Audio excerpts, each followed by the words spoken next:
Hello বন্ধুরা, কেমন আছেন আপনারা? আশা করি ভালোই আছেন, আমিও ভালো আছি। তো আজকে নিয়ে এলাম নতুন আরেকটা রেসিপি। এই যে দেখুন, ছোটো মাছের করু। তো আমাদের গ্রামে ছোটো মাছের করু বলি বন্ধুরা। এই যে মকা মাছ দিয়ে আজকে কাঁচা ফ্রাই করব না, মানে ভাজা করব না, আজকে শুধু কাঁচা কাঁচা মকা মাছ দিয়ে তরকারি বানাবো। তো এই মাছকে কমেন্ট করে বলবেন কি মাছ বলেন আপনারা। ছোটো ছোটো মকা মাছ, আমাদের এখানে তো মকা মাছ বলি বন্ধুরা। তো আপনারা কমেন্ট করে বলবেন। তো ফার্স্ট থেকে লাস্ট অবধি দেখবেন বন্ধুরা, পুরো ভিডিওটা স্কিপ করবেন না। পুরো রেসিপিটা দেখার জন্য পুরো ভিডিওটা দেখতেই হবে। তো এইদিকে দেখুন, আমি দুটো আলু নিয়ে নিয়েছি আর এইভাবে পাতলা পাতলা করে কেটে নিচ্ছি বন্ধুরা, কারণ মাছগুলো ছোটো ছোটো তো এই সাইজে আমি কেটে নিচ্ছি আলুগুলো। তো আপনারা সিম এইভাবে পাতলা পাতলা করে কেটে নেবেন। আর এদিকে আমি কড়াই একটা বসিয়ে দিয়েছি, হালকা হালকা আমি আলুগুলো ভাজা করে নেব প্রথমে। আর এদিকে আমি এই যে দুটো পেঁয়াজও নিয়ে নিয়েছি। আর ছোটো মাছের করতে বন্ধুরা এই যে পেঁয়াজ আর রসুন দিলেই ভালো লাগে, নিরামিষ খেতে এত বেশি ভালো লাগে না। মানে শস্য বা পাঁচফোড়ন, শস্য না সরি বন্ধুরা, কালি জিরে বা যে মেথি ফোড়ন দিয়ে এত বেশি ভালো লাগে না। তো তাই আমি ভাবছি যে পেঁয়াজ রসুন দিয়ে আজকে আপনাদের সাথে শেয়ার করি এই যে কাঁচা কাঁচা মকা মাছের করু। তো আপনারা, আমাদের গ্রামে তো বন্ধুরা এখানে করু বলি, ছোটো মাছের করু বলি। তো আপনারা কি বলেন কমেন্ট করে অবশ্যই বলবেন। তো এদিকে আমি এই যে পেঁয়াজগুলো আমি পাতলা পাতলা করে কেটে নিচ্ছি আর রসুনগুলো কুটে নেব।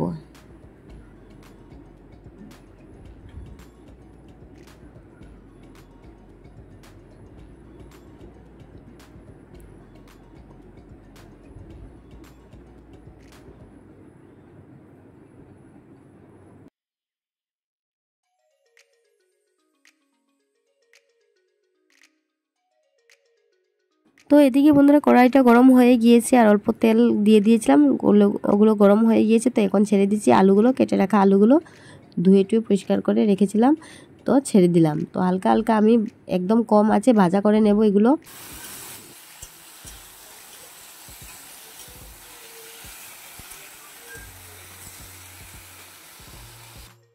আর ওইদিকে আমার পেঁয়াজগুলো কাটা কমপ্লিট বন্ধুরা। তো এখন আমি রসুনগুলো কুটে নেব, এইভাবে আমি চাকু দিয়ে করে নিচ্ছি। আজকে আর আমি দায়ে হাত দিলাম না বন্ধুরা, সবগুলো আমি এই যে ছুরি দিয়ে করে নিচ্ছি।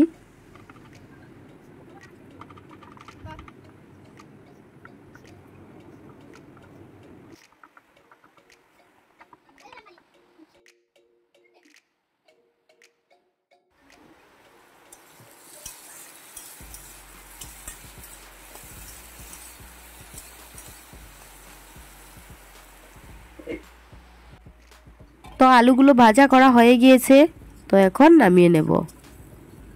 এইভাবে বেশি না, 50% আমার হয়ে গেছে আর 50% তরকারির সাথে হয়ে যাবে। তো আপনারা সেম এইভাবে ভাজা করে নেবেন। তো কড়াইয়ের মধ্যে আরও অল্পখানি তেল দিয়ে দিলাম বন্ধুরা।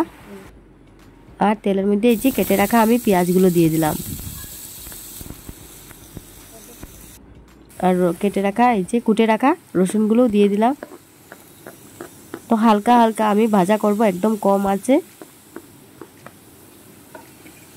আঁচটা কমিয়ে কমিয়ে একদম কষিয়ে নেব।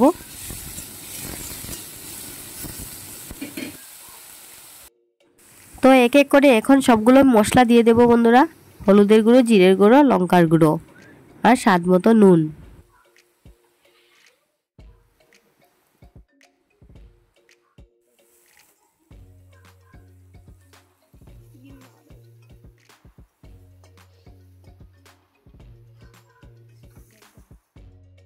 একদম কম আছে বন্ধুরা, পেঁয়াজ আর আমি রসুনগুলো কষে নিচ্ছি।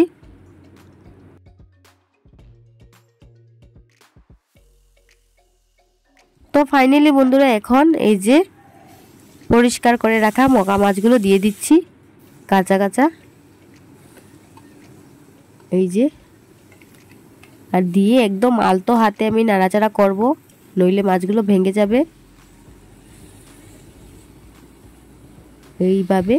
আর কারা কারা এইভাবে এই যে কাঁচা কাঁচা মকা মাছের করু খেয়েছেন বন্ধুরা, অবশ্যই কমেন্ট করে বলবেন।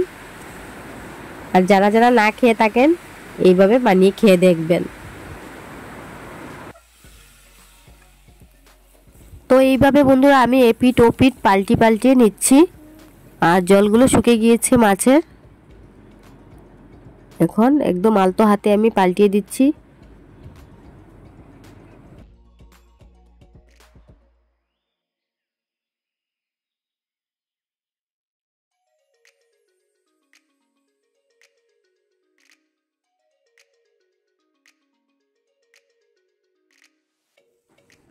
তো এখন বন্ধুরা আমি ভেজে রাখা আলুগুলো এই যে দিয়ে দিলাম।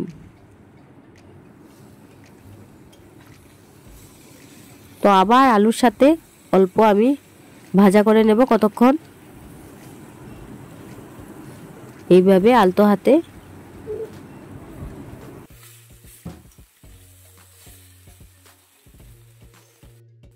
তো এইভাবে বন্ধুরা আপনারাও করে নেবেন। এই যে আলু দিয়ে কাঁচা কাঁচা মকা মাছের তরকারি এইভাবে খেয়ে দেখবেন একবার। আর এদিকে আমি কয়টা এই যে সাতকরাও দিয়ে দিচ্ছি সেন্টের জন্য। আর ছোটো মাছের করু বা ডালে না এই যে সাতকরা দিয়ে খেতে খুবই ভালো লাগে বন্ধুরা, খেয়ে দেখবেন। তো না চিনতে পারলে আমি দেখাবো অন্য কোনো দিন সাতকরা। এই যে গুল গুল এই যে গন্ধরাজ লেবুর মতো থাকে আর খুবই সেন্ট থাকে বন্ধুরা। তো দিয়ে দিলাম বন্ধুরা, আমার কষানো হয়ে গেছে। এখন পরিমাণ মতো জল দিয়ে দিলাম, দিয়ে আমি ঢাকনা দিয়ে আবার ঢেকে রেখে দেবো।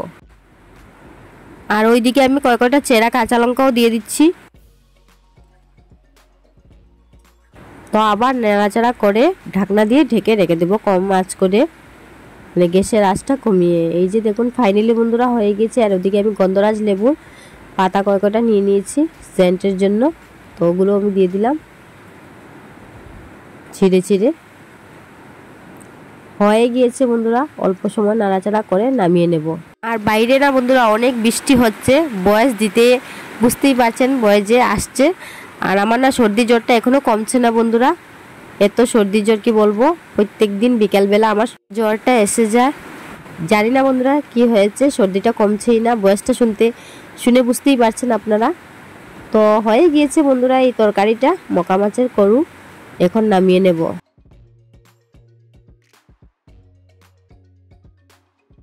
এইভাবে কাঁঠাল বিচি দিয়েও খেতে পারেন বন্ধুরা, আলু দিয়ে বা কাঁঠাল বিচি দিয়ে খাওয়া যায়, খুবই ভালো লাগে। তো কীরকম লাগলো আমার এই রেসিপিটা বন্ধুরা অবশ্যই কমেন্ট করে বলবেন। আর আপনারা সেম এইভাবে বানিয়ে খেয়ে দেখবেন বন্ধুরা, কাঁচা কাঁচা মকা মাছের করু।